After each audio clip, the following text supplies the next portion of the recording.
Even રિલેશનશિપમાં કે long distance relationship નથી કામ કરતા. લોકો જ્યારે ડ્રીમની વાત આવે ત્યારે કહેતા હોય છે કે ફોલો યોર પેશન, બટ એ બંને વસ્તુ તમારા કેસમાં બહુ સારી રીતે ખોટી સાબિત થઈ છે. જી કે મ્યુઝિક સાથે લોંગ ડિસ્ટન્સ રિલેશનશિપ રહ્યું છે.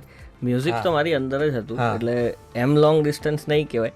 એટલે હું 2017થી ઓસ્ટ્રેલિયા છું. મારા માસ્ટર્સના સ્ટડી માટે હું ગયો હતો અને કન્સ્ટ્રક્શનનું અત્યારે આપણે કરીએ છીએ. ત્યાં પણ સાયમલ્ટેનિયસલી મ્યુઝિકનું ચાલુ હતું, મારા સિંગલ સોંગ્સ આવતા હતા. તો એ રીતે બી આપણે જોઈએ તો આર્ટ તો આપણા માટે અંદર છે જ એમ. એટલે long distance in a way કે અહીંની ટીમ સાથે એક રીતે લોંગ ડિસ્ટન્સ કહેવાય, પણ મ્યુઝિક તો અંદર જ હતું એમ.